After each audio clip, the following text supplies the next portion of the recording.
In today's gospel reading, we read a different version of the miracle of the loaves and the fishes. Jesus had preached for many days, and he was moved by compassion for the people. He realized they were hungry and needed food before going home. We all know the story. We just heard the story. I don't need to describe it further. An important point that speaks to me, however, is the spiritual power of multiplication. What is multiplication? Simply put, multiplication is increase, making something into even more. For example, when you invest money into an account with a 12% dividend, you are multiplying by 12% a year. $1,000 increases by 120 every year, 10,000 by 1,200, 100,000 by 12,000, and so on. There's a wonderful truth in this, because we human beings have the power to multiply what we have. We have the ability to increase our physical possessions. We have the ability to increase our self-control. And we have the ability to increase our store of virtue. We have the ability to grow. In fact, we either grow or we shrink. There is no such thing as standing still at any level of our being. Not only that, but whatever we produce needs to be useful to ourselves and to those around us. In other words, we become creators and contributors of value. By multiplying our virtue, for example, we become somebody that other people want to be around. I'll rephrase this. Nobody wants to be around a person they don't like and can't trust. So by cultivating virtue, we're already creating value. Notice that I didn't mention finances. I'm talking about intellectual value, emotional value, and spiritual value. These are the treasures that moth doth not destroy and rust doth not corrupt. Yet these have implications for your physical life too. The more value you bring to other people, the more value they'll be willing to bring to you. By multiplying your value and what you have to offer the world, you are effectively bringing increase into the life of others. But here's the catch. You have to offer something that's actually useful to people. For example, academia offers a lot of stuff, but very little of value has ever come out of a philosophy department, or an English department, or even a theology department. In fact, I would say the offerings of contemporary philosophy, of modern language policing, and of contemporary theology have only made our society worse. In fact, most people want nothing to do with these departments, and that's a testament to the value that these do not offer. So how do we start becoming a producer? How do we start developing value? How do we multiply our gifts? We start by cultivating our inner lives. We start by developing positive virtue. We start by orienting ourselves vertically to God and horizontally to our fellow man. Everything I've said about self-awareness and self-control applies here. We're also directing that towards the overcoming of certain vices and the building up of certain virtues. Do you wish to overcome greed or envy? What is it in your mindset that predisposes you toward these vices? Are there childhood experiences involved? Is there programming involved? Are the attitudes of others involved? Are you constantly bombarded by encouragement to be greedy or envious? Or do you have an incomplete picture of reality that reinforces these vices in your psyche? The idea here is to uproot the bad tree that's been planted in your soul and replace it by planting a good tree. Most of our lives, we've been multiplying vice, we've been multiplying falsehoods, and we've been multiplying failure.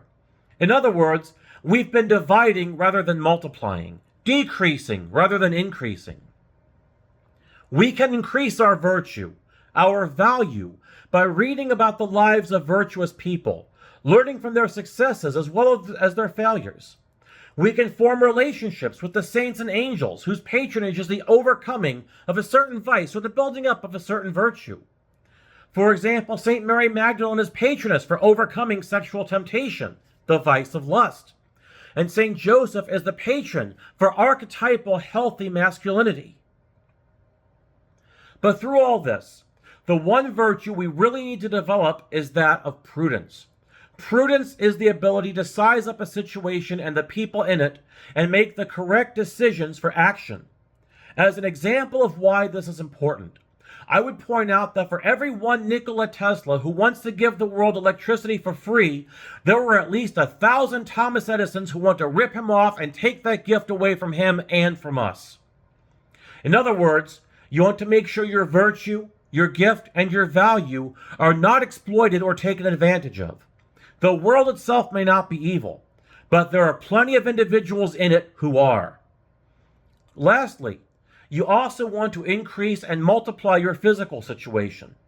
Ask anybody who's been through it, and they'll tell you it's easier to maintain a consistent spiritual practice when you're not worried where your next meal is coming from. I'm not talking wealth, I'm talking stability. In fact, a stable physical plane life is a sign that a person is developing real virtue. Read everything you can get your hands on about the subject, especially as much as you can find that pertains to what you're doing in life. Put into practice as much as you can that does not conflict with morality and reason. It may take a while before you can do it successfully. In fact, Favma took me almost a year, but once you do, you will start finding changes in yourself for the better. Why is this? Why does your inner life change as your physical life improves? Because of the principle of correspondence. As above, so below. As within, so without. As your outer well-being becomes less dependent on the whims of others, you start to get a better sense of who you are as a person, the value that you have to offer, and the work you need to do to become the best that you can be. Before I depart, I would like to teach you an exercise that helps with this physical increase.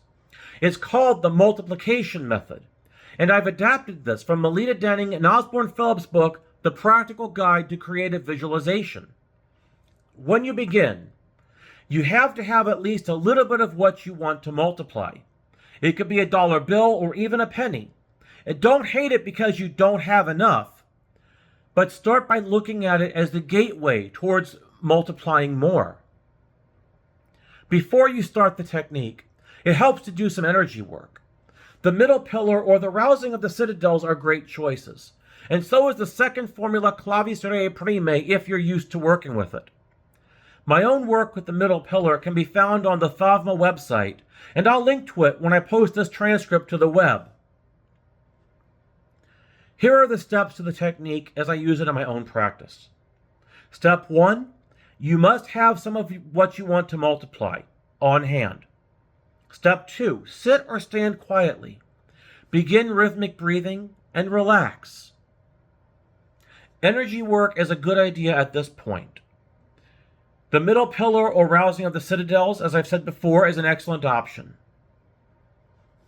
Step 3, visualize what you have and see it growing into more. If need be, visualize all obstacles being pushed out of the way. Step 4, imagine a bright sphere of light forming over your head, really bright like burning magnesium.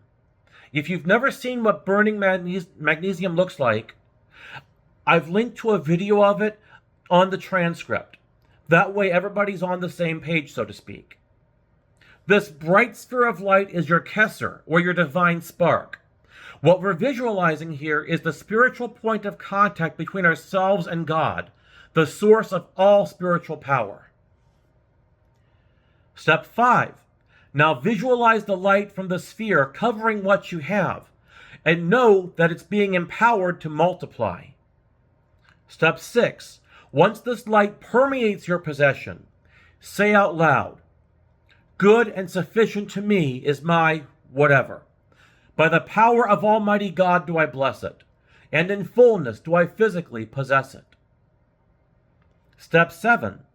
Allow the image to fade from your conscious mind, but be aware that the image is still present on other levels of reality.